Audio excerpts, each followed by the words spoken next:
Hello বন্ধুরা, welcome back to my new and another blog. কেমন আছো তোমরা সবাই? আশা করছি প্রত্যেকে ভীষণ ভীষণ ভালো আছো, আর আমিও খুব ভালো আছি। আজকে ব্লগটা এখন থেকে স্টার্ট করছি। আশা করছি শীতটা তোমরা ভালো মতো এনজয় করছো। এই জাস্ট খানিকক্ষণ আগেই ঘুম থেকে উঠলাম। আজকে হচ্ছে শনিবার, আর শনিবার মানে মেয়েটার স্কুল নেই, তাই অনেকটা ঘুমিয়েছি। এই যে দেখো, উঠেই কফি কাপ নিয়ে বসে গেছি। শীতকালের দিনে একটু গরম গরম কফি ঘুম থেকে উঠে না খেলে মানে কিছুই ভালো লাগে না, সেই এনার্জি বা ফ্রেশনেসটা আসে না। আর মাম্মার জন্য দুধ করে নিয়ে চলে এসেছি, ওকে একটু খাওয়াবো, তারপর ওকে ম্যাডাম পড়াতে আসবে। হ্যাঁ, আজকে সকালেই পড়াতে আসবে। আমি একটু দেরি করেই আসতে বলেছি, কারণ এটা ঘুমিয়ে থাকে, আমরা একটু শুয়ে থাকি, সেই জন্য। কালকে পড়াইনি তো, কালকের পড়াটা সেজন্য আজকে পড়িয়ে দেবে। কফিটা না খেলে না কফিটা ঠান্ডা হয়ে যাবে কথা বলতে বলতে, সেই জন্য এক চুমুক করে কফিটাও খাচ্ছি। আর এই মাম্মার দুধটা একটু ঠান্ডা হোক, ও সে গরম কিছুতেই খেতে পারে না, ওটা একটু ঠান্ডা হোক, তারপর ওকেও আমি হরলিক্সটা খাইয়ে দেবো। তোমরা আমার রেগুলার ব্লগ দেখতে চাও, তার জন্য আমার সত্যি কথা বলতে ভীষণ ভালো লাগে। আর আমারও ব্লগ শ্যুট করতে এখন আর কোনো প্রবলেম নেই, যেহেতু নতুন ফোন কিনেছি, অনেক টাকা খরচা করেই কিনেছি বলতে পারো, ইএমআই দিয়ে নিয়েছি। তো পুরোটা ক্যাশে কেনা সম্ভব হয়নি, কারণ বাজেটে একটু প্রবলেম আছে, সেই জন্য। এখন ব্লগ শ্যুট করতে কোনো প্রবলেম নেই, কিন্তু একটাই আমার মনটা খারাপ হয়ে যায় যখন দেখি যে তোমরা কেউ আমার ব্লগ দেখো না। মানে এতজন সাবস্ক্রাইবার, বাট সাবস্ক্রাইব করে তোমরা হয়তো আমার চ্যানেলটা ভুলে গেছো, বা হয়তো ডিলিট করে ফেলেছো, বা অনেকে হয়তো আনসাবস্ক্রাইব করে নিয়েছো। তোমরা হয়তো রেগুলার আমার ব্লগ আর দেখো না, তো সেই জন্য তোমরা দেখো না বলে আর আমারও কিন্তু সেরকমভাবে কোনো ব্লগ শ্যুট করতে ইচ্ছা করে না। যখন দেখবে তোমরা অনেক লোক দেখছো, অনেকে সুন্দর সুন্দর কমেন্ট করছো, লাইক করছো, তখন কিন্তু আমার অটোমেটিক নিজের মন থেকে একটা মানে ভালো লাগা সিস্টার যে না ঠিক আছে চলো, তোমার সবাই তো দেখছে, সুতরাং কোনো অসুবিধে নেই, মানে ব্লগ শ্যুট করা যেতেই পারে। কিন্তু যখন দেখি যে না তোমরা কেউই দেখো না, গোটা কয়েকজন দেখো, তখন আর সেরকমভাবে মানে মন থেকে সেই এটা আসে না যে না চলো ব্লগ করবো, এ করবো। মানে আমি চাই যে আমি যা কিছু করব সব কিছু তোমাদের সাথে মানে ক্যামেরা বন্দি করে তোমাদের সাথে শেয়ার করতে। কিন্তু হ্যাঁ, ওই একটাই প্রবলেম বললাম, মানে ভেতর থেকে সেই এনার্জিটা পাই না, বা সেই মোটিভেট যাকে বলে সেটা হতে পারি না, কারণ তোমরা দেখো না। যে তোমরা যে আমার চ্যানেলটা সাবস্ক্রাইব করে ভুলে গেছো, বা হয়তো আমার ভিডিওগুলোকে স্কিপ করে যাও, দেখো না। তো এই জন্য আমার আর আগের মতো ব্লগ করতে ইচ্ছে করে না। তোমরা যদি আবার আমার ভিডিওগুলো দেখো, রেগুলার দেখো, তাহলে কিন্তু আমি আবারও রেগুলার তোমাদের সাথে ব্লগ শেয়ার করব, কি করছি কি না, এভরিথিং। আর এই যে দেখো মাম্মা কি করছে, মাম্মা শুয়ে পড়ি। মাম্মা, হ্যাঁ মাম্মা ওঠো, চিড়েটা খাও। এই দেখো বাটিতে একটুখানি চিড়ে ভাজা দিয়েছি, সকালবেলা উঠে একটুখানি চিড়ে ভাজা খা, আমি দুধটা খাইয়ে দিচ্ছি। সে খাবে না, দেখো শুয়ে শুয়ে কার্টুন দেখছে। ঘুম থেকে উঠেই ব্রাশ করেই ওর কার্টুন দেখা স্টার্ট, সে স্কুল যাওয়ার আগেই হোক বা এমনি বাড়িতে থাকলে। এখন ঘড়িতে বাজে 7:30। হ্যাঁ বন্ধুরা, ঘরের সমস্ত কাজকর্ম সেরে দেখো একদম রেডি হয়ে নিয়েছি, স্নান টান করে। আজকে শ্যাম্পু করেছি, চুলটা সেরকমভাবে শুকায় নিতে চুলটা খুলেই রেখেছি। হুডি টুডি পরে নিয়েছি, কারণ আজকে বাইরে দেখছি ভালো মতোই ঠান্ডা। দেখো মাম্মাকেও একদম পুরো সোয়েটার জ্যাকেট পরিয়ে ইগলু বানিয়ে ফেলেছি।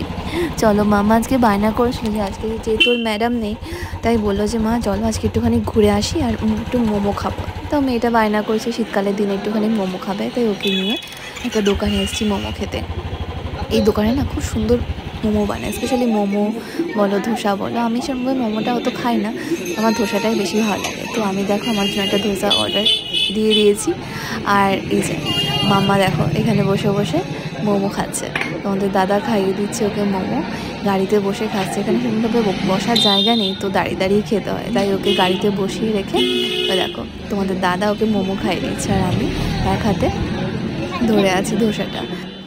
এই মাত্র জাস্ট বন্ধুরা আমি ফিরলাম, দেখলে যে আজকে একটুখানি ঘুরতে গেছিলাম বলতে তেমন কোথাও যাইনি, যা ঠান্ডা পড়েছে, এই ঠান্ডায় কোথায় আর ঘুরবো বলো।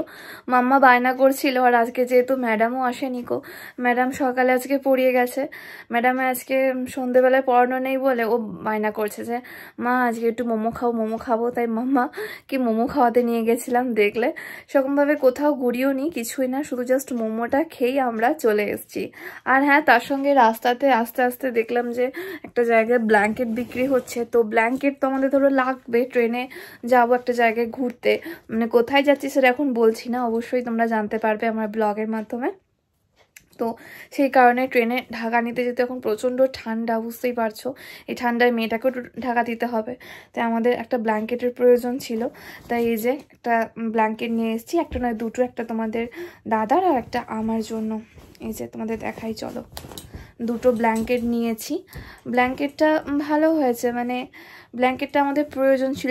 এরকম ধরনের ব্ল্যাঙ্কেট আমার নেই, মানে কোথাও আর কি ট্রাভেলের সময় নিয়ে যাওয়ার জন্য এরকম ধরনের ব্ল্যাঙ্কেট আমার ছিল না। তো এই জন্য এই ব্ল্যাঙ্কেট একটা নিলাম। এই একটা নিয়েছি একটু মোটা টাইপের, আর একটা এই যে একটা পাতলা টাইপের নিয়েছি। এই দেখো, একটা পাতলা টাইপের নিয়েছি, দুটো নিয়েছি ব্ল্যাঙ্কেট। আশা করছি এটাতে হয়ে যাবে। যদি না হয় তখন আবার সেই ট্রেনে যে ভাড়া পাওয়া যায় তখন সেগুলোকে নিতে হবে। এগুলো নিলাম আসলে ঠান্ডার দিনে না একটা নিজস্ব ব্যাগে মানে গায়ে ঢাকা না কিছু থাকলে অনেকটাই প্রবলেম হয়। তারপর অনেক দূরের রাস্তা, আর মেয়েটার সাথে আছে। গরমকাল হয় না ঠিক আছে, চলো, শীতকাল আছে, পরিমাণ ঠান্ডা পড়েছে। ট্রেনে ধরো আরও হাওয়া দেবে, আরও বেশি ঠান্ডা, আর এসি কোচে তো আরোই ঠান্ডা হবে, সেই জন্য দুটো ব্ল্যাঙ্কেট নিয়ে নিলাম। আর এই যে দেখো, এখন সব নামিয়েছি। এখন একটা ভিডিও শ্যুট আছে, মানে একটা শর্ট ভিডিও রেডি করব, তার জন্য সমস্ত কিছু ব্যবস্থা করছি। দেখো, একটা নিয়েছি পাতলার মধ্যে, দুটোই ডিপ কালার টাইপের নিয়েছি। একটা ব্লু নিয়েছি, এই যে এটা তোমাদের দাদা নেবে, ও বললো যে আমার পাতলাতেই হয়ে যাবে, তো একটা পাতলা টাইপের নিয়েছি। আর একটা নিয়েছি একটুখানি মোটা, এরকম, এটা একটুখানি হেভি, এটা মেয়েটার আর আমার আরামসে হয়ে যাবে। এগুলো কি সিঙ্গেল, মানে একজনের ঢাকা নেওয়ার জন্য। তাই এই যে দুটো ব্ল্যাঙ্কেট নিয়ে এলাম কিনে। এই দুটো ধরো আমাদের লাগবেই, সেই জন্য কিছু বের করা আছে। ব্যাগ ট্যাগ কোনো কিছুই গোছানো হয়নি, সব আস্তে আস্তে গোছাবো। পর্যন্ত সেরকমভাবে টাইম পাইনি গোছানোর, বার করে রেখেছি। এবার এই কয়েকদিনের মধ্যে সব ধীরে ধীরে গুছিয়ে নেবো। আর জিনিসপত্র বের করা যখন অসুবিধা হবে না, একদিন সব খাটে ঢেলে আস্তে আস্তে সব ধরো সেট করে ভরতে হবে, জ্যাকেট ট্যাকেট, সেই জন্য সব বের করে রেখেছি। আর কয়েকটা জিনিস অর্ডার দেওয়া ছিল, সেগুলো চলেও এসেছে, প্রবলেম নেই। তাই সমস্ত কিছু বার করে ভালো মতো সব প্যাকিং করে নেব। ভিডিও করবো বলে রিং লাইটটা নিয়ে এসেছি, ছোট রিং লাইটটা, আর কয়েকটা জিনিসপত্র নিয়ে এসেছি। একটা শর্ট ভিডিও শ্যুট করবো, তাই ভাবলাম যে ঘরেই করে নিই। ঘরে অতটা মশা নেই জানো, আর বাইরে না প্রচণ্ড মশা, খুব অসুবিধে হয় করতে। তাই দেখো ঘরেই নিয়ে এসেছি রিং লাইটটা। তো চলো আগে ভিডিওটা সেরে। তোমরা অনেকেই আছো যারা আমার রেগুলার ব্লগ দেখতে পছন্দ করো। সত্যি কথা বলতে তাদের জন্য আমার অনেক অনেক ভালোবাসা। তোমরা এরকমভাবেই আমাকে সাপোর্ট করো, যাতে আমি তোমাদের জন্য আরও নতুন নতুন রেগুলার ব্লগ ভিডিও আনতে পারি। তোমরা যারা যারা আমাকে এত ভালোবাসো, আমার মেয়েটাকে এত ভালোবাসো, তাদের জন্য সত্যি কথা বলতে মানে অনেক অনেক আমার ভালো লাগে যে না ঠিক আছে, আমি এই সোশ্যাল মিডিয়ায় আছি বলে তোমাদের কাছ থেকে এত এত ভালোবাসা পাই, এত ভালো ভালো কমেন্ট আমি পাই, শুধুমাত্র আমি এই প্ল্যাটফর্মে আছি বলে। তাই আমি চাই যে তোমাদের ভালোবাসা যেন সবসময় থাকে, সবসময় যাতে তোমরা আমাকে এবং আমার গোটা পরিবারকে এরকমভাবেই ভালোবাসো এবং সাপোর্ট করো। তার জন্য কি করবে, অবশ্যই যেন আমার চ্যানেলটাকে সাবস্ক্রাইব করে রেখো আমার রেগুলার ব্লগ দেখার জন্য। জানোই আমি চেষ্টা করি রেগুলার ব্লগ দিতে, কিন্তু হ্যাঁ আগেই বললাম ডিমোটিভেট হয়ে যায়, সেরকমভাবে ভিউজ হয় না, আর তার জন্যই আর ইচ্ছে করে না ব্লগ দিতে। আর হাজারো সমস্যা জানো ঘরের মধ্যে, এই একটা ঘরেই সমস্ত কাজকর্ম, তাই তোমাদের মানে এক্সট্রা করে কিছু শো আপ করবো সেরকমভাবে আমার কিচ্ছু নেই। আমি যেরকম সাধারণ সেরকমভাবেই তোমাদের সঙ্গে শেয়ার করি বা কথা বলি। আমি খুবই একটা সিম্পল ফ্যামিলি থেকে বিলং করি। আশা করছি আমার ঘর বাড়ি সমস্ত কিছু দেখে তোমরা বুঝতে পারো এবং আন্দাজ করতে পারো যে কতটা আমরা সাধারণ বা কতটা মিডিল ক্লাস ফ্যামিলি থেকে বিলং করি। তাই একটা ঘরের মধ্যেই চলে সব কিছু। চলো, অনেক কথা বলে ফেলেছি, কাজ না করলে না অনেকটা দেরি হয়ে যাবে। মাম্মা এখন নেই, মাম্মা এখনও জেম্মার বাড়ি গেছে, সেই ফাঁকে আমাকে কাজটাকে রেডি করে নিতে হবে।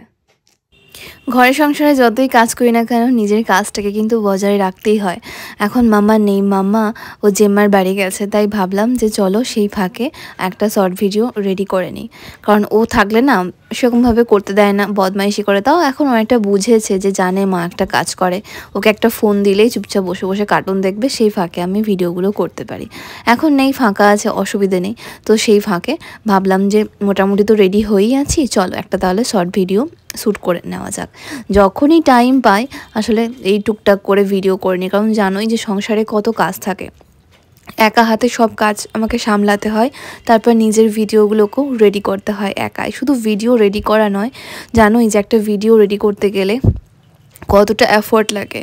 তার সঙ্গে ধরো সমস্ত কিছু অ্যারেঞ্জমেন্ট করা, কি কি লাগবে, কি ভিডিও প্ল্যানিং, এভরিথিং ধরো আমি করি। তাই বন্ধুরা চলো ভিডিওটা শ্যুট করে নিই। আর ভিডিওটা শ্যুট করতে করতে আজকের ব্লগটা আমি এখানেই শেষ করলাম। কেমন লাগলো আমাকে নিচে কমেন্ট করে জানিও।